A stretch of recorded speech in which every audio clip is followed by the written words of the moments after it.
Hola, hablando de reacciones en solución acuosa, vamos a tomar el caso especial, el caso de las reacciones que envuelven reducción y oxidación. En estas reacciones que envuelven reducción y oxidación, las sustancias que reaccionan lo que transfieren son electrones. En un ejemplo como este, aquí tenemos a plata reaccionando con cobre, pasando a plata y formando cobre. A primera vista parece ser que no ha pasado nada, porque tenemos plata al frente, plata acá, cobre aquí y cobre acá, pero ¿acaso no ha reaccionado? Hay que fijarse entonces en las cargas. Plata inicialmente era un ion de carga positivo 1 y en productos termina como una especie sólida, es decir, neutral también. Entonces, cobre empezó neutral, carga de 0, y termina como cobre 2 positivo, es decir, un catión. Podemos ver que durante la reacción, aunque las sustancias se quedan iguales, hubo una transferencia de electrones porque plata ganó un electrón y cobre donó los electrones. Estas reacciones, en este caso esta reacción es bien bonita. Les exhorto a que busquen videos y hasta en el mismo libro, ejemplos de videos de reacciones de reducción y oxidación. En este caso, el cobre lo puedes tener en forma de un alambre de cobre. Y los iones de plata los puedes traer en una solución acuosa de nitrato de plata. Fíjate que la plata, de esta manera, como plata 1, tú no puedes tener un recipiente que tenga solamente agua e iones de plata 1. Para poder preparar una solución de plata 1, tienes que tener un compuesto iónico que sea soluble y que contenga este ion. Cuando se le añade la solución, lo que se observa es que poco a poco el líquido donde está en la solución, que inicialmente era transparente, poco a poco empieza a verse de un color azul verdoso. Ese color azul verdoso es característico del ion de cobre 2 positivo. A la misma vez, en el alambre vas a ver que poco a poco se va poniendo de color grisáceo. Y es que la plata, que está en estado sólido, se empieza a depositar encima del mismo alambre. Las reacciones de reducción y oxidación se pueden romper en dos partes o medias reacciones. Por ejemplo, puedo ver lo que ocurre de cobre a cobre 2 positivo. Lo que ocurrió fue que cobre pasó a cobre 2 positivo y perdió 2 electrones. La sustancia que dona electrones y pierde electrones se dice que se oxidó. Y en este caso, cobre funciona como agente reductor. Ya mismo veremos esas definiciones. En el caso de plata, miro aquí, plata 1 pasando a plata. Plata 1 pasando a plata. Para poder hacer ese paso, lo que ocurrió fue que se tuvo que haber ganado un electrón. Pero ¿dónde están esos electrones escritos acá arriba? No tienes que escribirlos, porque cuando unes las medias reacciones no es necesario escribir los electrones. Plata 1 acepta electrones, por lo tanto se dice que plata 1, el ion de plata 1 se redujo y que funcionó como un agente oxidante. Ahora vamos a las definiciones. Por oxidación, lo que hablamos es de un elemento que pierde electrones durante la reacción. Eso se puede ver evaluando lo que se conoce como el número de oxidación, que más adelante veremos cómo se determina. Durante la oxidación, se observa que el número de oxidación del elemento aumenta. Si evalúas la media reacción, esta es la media reacción que contiene los electrones en el lado de productos. En el caso de reducción, el elemento gana electrones, su número de oxidación disminuye y cuando escribes la media reacción contiene los electrones en el lado de los reactivos. Vamos a evaluar estas medias reacciones. Selecciona la media reacción que representa la reducción del catión cúprico.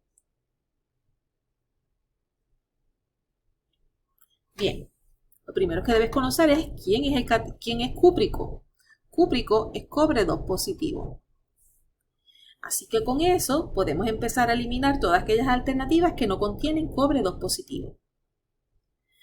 como se está hablando de reducción de cobre 2 positivo, reducción significa que gana electrones.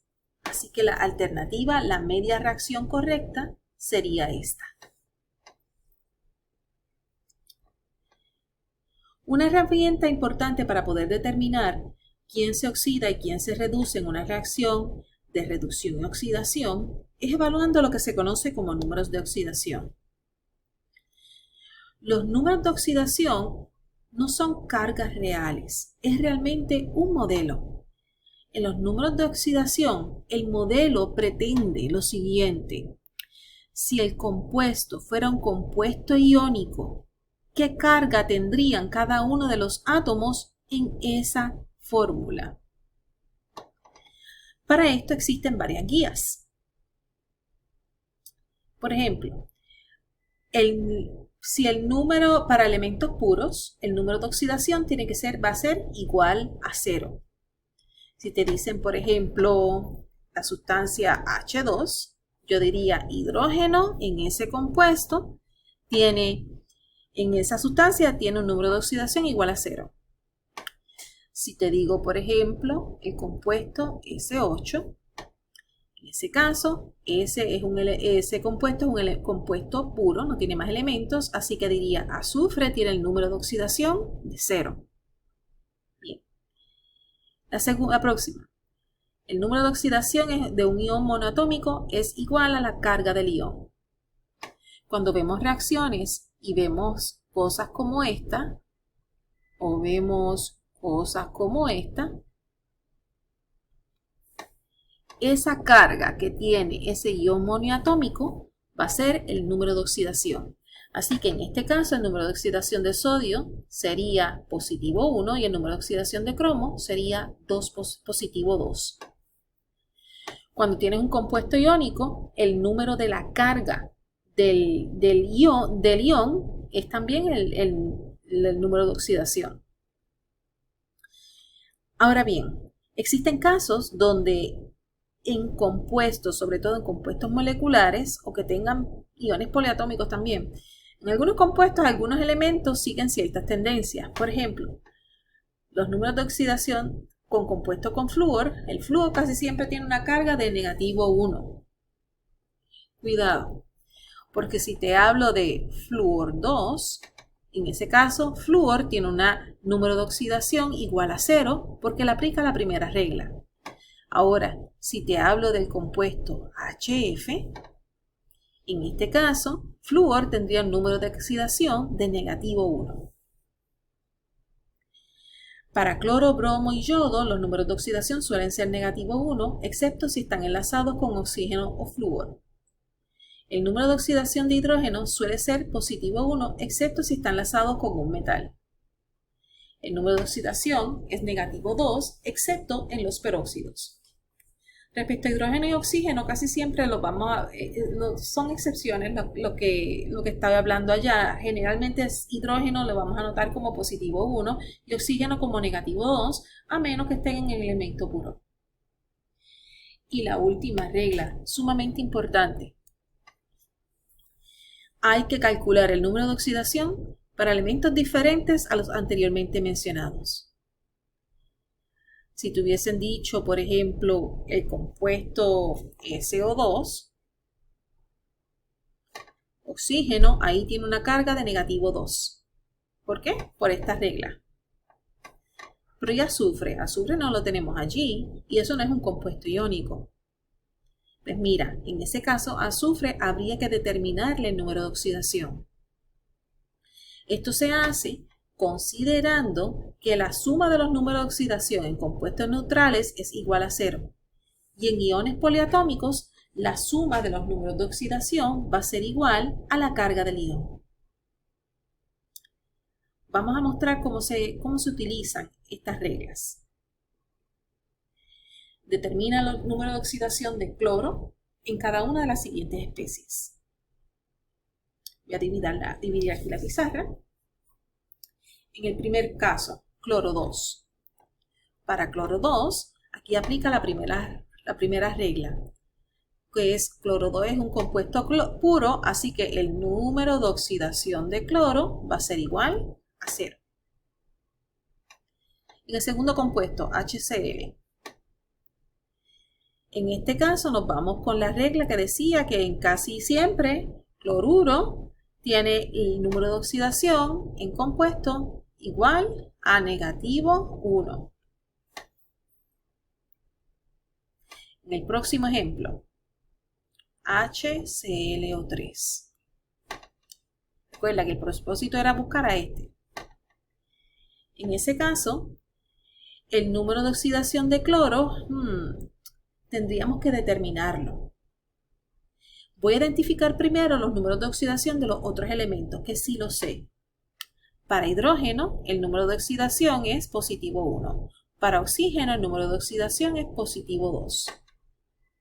Ahora, la última regla lo que decía era que la suma de los números de oxidación va a ser igual a 0 en compuestos neutrales. Y esto es un compuesto neutral. Es compuesto neutral porque aquí no hay ninguna carga.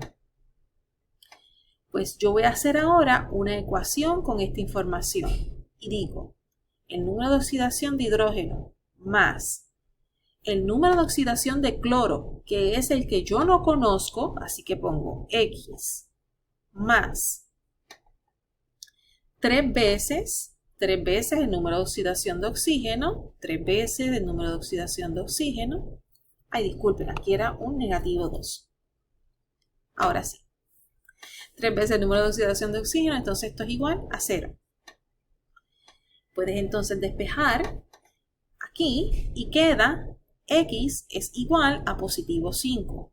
Así que en este caso, el número de oxidación de cloro va a ser igual a positivo 5.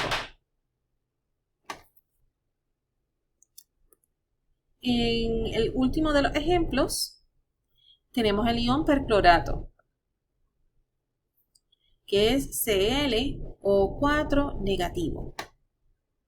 Igual que en el anterior, aquí cloro está con oxígeno, así que tenemos que calcular el número de oxidación. No puede ser negativo 1. Cloro es el desconocido y ese es X.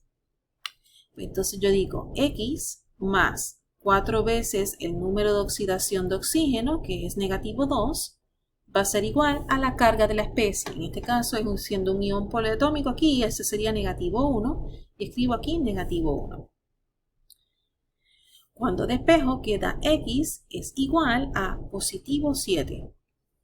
Así que en este caso, el número de oxidación de cloro va a ser igual a positivo 7.